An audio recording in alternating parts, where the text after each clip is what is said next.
Hello everyone, welcome to JKSSV online tutorial. मेरा नाम है अजय और इस छोटे से सेशन में हम लोग बात करेंगे IBPS ने जो रिक्रूटमेंट नोटिफिकेशन निकाला है, जो आपका फॉर्म रजिस्ट्रेशन स्टार्ट हो चुका है 2-3 दिन पहले ही निकाला, जिसमें आपका 10,000 प्लस वैकेंसीज आउट की है, जिसमें आपका मल्टीपर्पज़ स्टाफ रहेगा, बैंक PO रहेगा, officer scale second third post वगैरह सारी ऑल इंडिया में रहेंगी।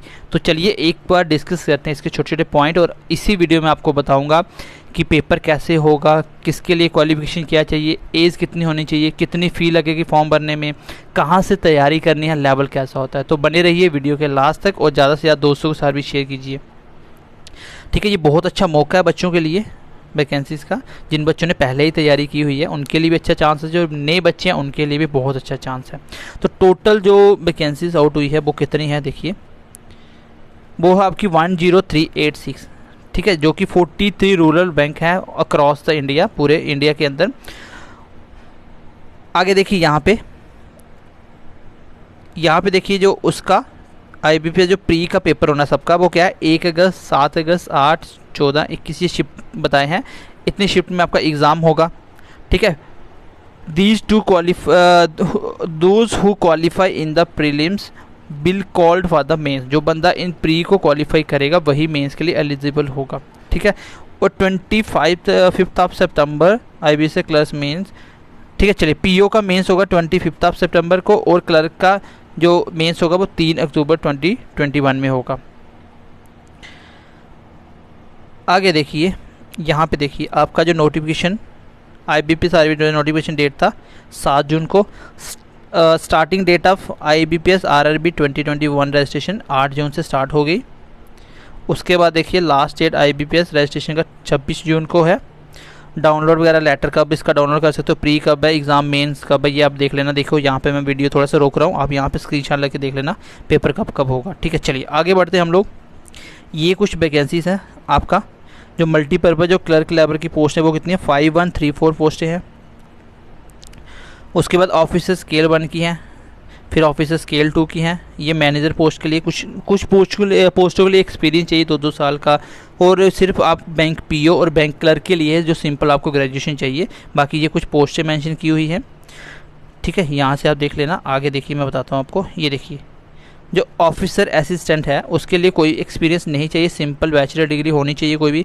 अगर आपको असिस्टेंट मैनेजर बनना है तो इसके लिए भी कोई एक्सपीरियंस नहीं चाहिए। बट अगर आप second scale officer, general bank की ऑफिसर मैनेजर है तो उसके लिए 2 साल का एक्सपीरियंस होना चाहिए। तो ये कुछ नोटिफिकेशन आप देख लेना, इसमें क्या है क्या है, क्योंकि ये जो एक्सपीरियंस वाला होता है उनको पता होता है, जो पहले ही डिपार्टमेंट में काम कर रहे थे उनको इन चीज़ की नॉलेज होती है। आपको मैं सिर्फ बताऊंगा क्लर्क के लिए और PO के लिए, जो आप ग्रेजुएशन होने के बाद एलिजिबल हो जाते हो। ठीक है, एज है आपका 18 से लेकर 28 साल तक है क्लर्क का, 21 से लेकर 40 तक है आपका ऑफिसर स्केल 3rd का, सीनियर मैनेजर का, फिर मैनेजर का 21 से 32 है, और ऑफिसर स्केल 1st का 18 से 30 है। और देखिए सिलेबस की बात करें अगर हम, IBPS RRB 2021 selection process for PO and clerk, pre exams होगा, मेंस होगा और एक प्रोविजनल अलॉटमेंट होगा। ये ठीक है, क्लर्क की बात हो रही है। यहाँ पे देखिए PO का देखिए, प्री होगा, मेंस होगा, इंटरव्यू होगा, देन प्रोविजनल अलॉटमेंट होगा। ठीक है, तो ये देखिए जो ऑफिसर सेकंड थर्ड का है वो कैसे होगा, single exam followed by interview. एक ही एग्ज़ाम होगा और उसके बाद सीधा इंटरव्यू आपका। तो चलिए बात करते हैं मेन पेपर की। वो तो सबको पता होता है कौन कौन एलिजिबल है कौन कौन नहीं। पेपर की बात करें तो जो प्री आपका PO का और क्लर्क का प्री रहने वाला है, दोनों में आपका सिर्फ एक में मैथमेटिक्स और एक में रीजनिंग पूछी जाएगी। 40-40 80 मार्क्स की, और आपको टोटल 45 मिनट अलॉट किए जाएंगे पेपर के लिए। और इसका मैं बता दूं लेवल बहुत सिंपल होता है, लेकिन आपको इस लेवल के साथ साथ ये 2 सब्जेक्ट ऐसे पढ़ने होते हैं कि मेंस की तैयारी हो जाए, क्योंकि मेंस के लिए आपको हार्डली 1-1.5 मंथ मिलता है, इससे ज़्यादा नहीं मिलता है। अगर एग्ज़ाम आपका पहले निपट जाता है तो जाके 2 मंथ मिल जाते हैं, अदरवाइज मान के चलिए कि आपको 45 डेज़ के अंदर एग्ज़ाम होना ही होना है।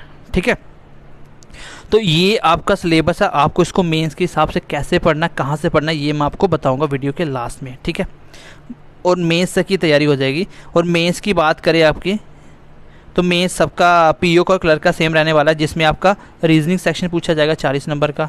ठीक है, मार्क्स 50 है, क्वेश्चन 40 हैं, कंप्यूटर 40 है तो 20 नंबर के, जनरल अवेयरनेस 40 है 40 मार्क्स की, इंग्लिश 40 मार्क्स की क्वेश्चन, न्यूमेरिकल एबिलिटी 40 और टोटल बन गए 200। ये है आपका उसके बाद अगर पीओ की बात करें, पहले क्लर्क का था, पीओ की बात करें तो सेम ही है, यहाँ पे देखिए सिलेबस लगभग सेम है। और जो उसमें आपका बाकी वाले ऑफिसर में, उसमें सिर्फ जनरल अवेयरनेस की जगह फाइनेंस अवेयरनेस दिया हुआ है, ठीक है। ये सिलेबस है मेंस का। उसके बाद अगर आप फ़ी की बात करें तो मल्टीपर्पज़ के लिए SC ST के लिए फ़ी कितना है 175, अदर के लिए कितना है 850, ऑफिसर स्केल बन गया सबके लिए। SC ST के लिए कितना 175, अदर के लिए 850। और कैसे पे कर सकते हो ये सब कुछ लिखा हुआ है, ठीक है।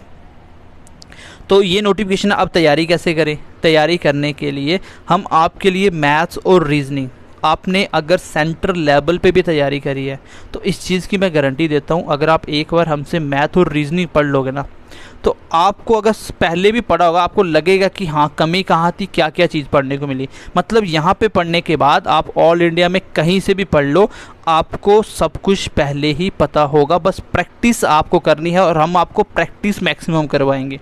मेन चीज़ है प्रैक्टिस, जो आपको हम बहुत सारी प्रैक्टिस करवाएंगे, स्पीड आपकी मेंटेन करेंगे ताकि आप लोग एग्ज़ाम को अच्छे से क्रैक पाओगे। बैंकिंग एग्ज़ाम में सिर्फ टाइम का ही सारा सिलसिला होता है। अगर आप टाइम मैनेजमेंट करना सीख जाते हो तो सिलेक्शन कंफर्म हो जाता है। लास्ट ईयर में हमारे पास जो जेके बैंक के लिए कुछ बच्चे थे, उस बच्चों में से ऐसे बच्चे जिनका मैथ बैकग्राउंड ही नहीं था, तो भी बच्चों ने 27, 28, 29 स्कोर किया आउट ऑफ 35 में, क्योंकि हम लोगों ने प्लस माइनस से चीज़ को स्टार्ट किया था और अच्छी प्रैक्टिस के साथ ठीक ठाक उनको रिवीजन करवाने के बाद मतलब अच्छे लेवल का कंटेंट पढ़ाया था। और जो बच्चों की थोड़ी कमी रही बीच में वो थी कि उन लोगों ने रिवीजन नहीं करा, प्रैक्टिस नहीं करा। क्योंकि इसमें जितना मॉक दोगे, जितना डेली प्रैक्टिस करोगे, उतनी स्पीड बढ़ती जाएगी, क्योंकि मैथ और रीजनिंग प्रैक्टिस पर चलता है। हम लोग प्री की तैयारी करवा रहे हैं फिलहाल, और मैथ रीजनिंग प्री के साथ साथ मेंस अपने आप हो जाएगा, क्योंकि इतने लेवल तक पढ़ा रहे हैं। इंग्लिश आपको हम पहले ही प्रोवाइड कर देंगे, ठीक है, ये एक्स्ट्रा है। तो इतने सब्जेक्ट हम आपके कवर अप करने वाले हैं बहुत अच्छे से, ठीक है। बाकी इसका अनाउंसमेंट हम 1-2 दिन में करने वाले हैं। बाकी आप लोग सारे बच्चे फॉर्म जिसने फिल नहीं किया फिल कर दीजिए, क्योंकि अच्छा चांस है, अगर आपने पहले बैंक की तैयारी करी है तो डेफिनेटली आप इस एग्ज़ाम के लिए जा सकते हो, क्योंकि इसकी हम आपको बहुत अच्छी से तैयारी करवाने वाले हैं। तो चलिए, उम्मीद करते हैं कि कुछ सीखने को मिला होगा, किस तरह से फॉर्म अप्लाई करना है। ऑनलाइन जाइए, घर पे बैठ के करिए, कैसे करना है। कुछ बच्चे खुद कर लेते हैं, कुछ कैफ़े में जाके करवाते हैं, ठीक है। तो चलिए, ध्यान रखिए अपना। Bye bye, take care and God bless you.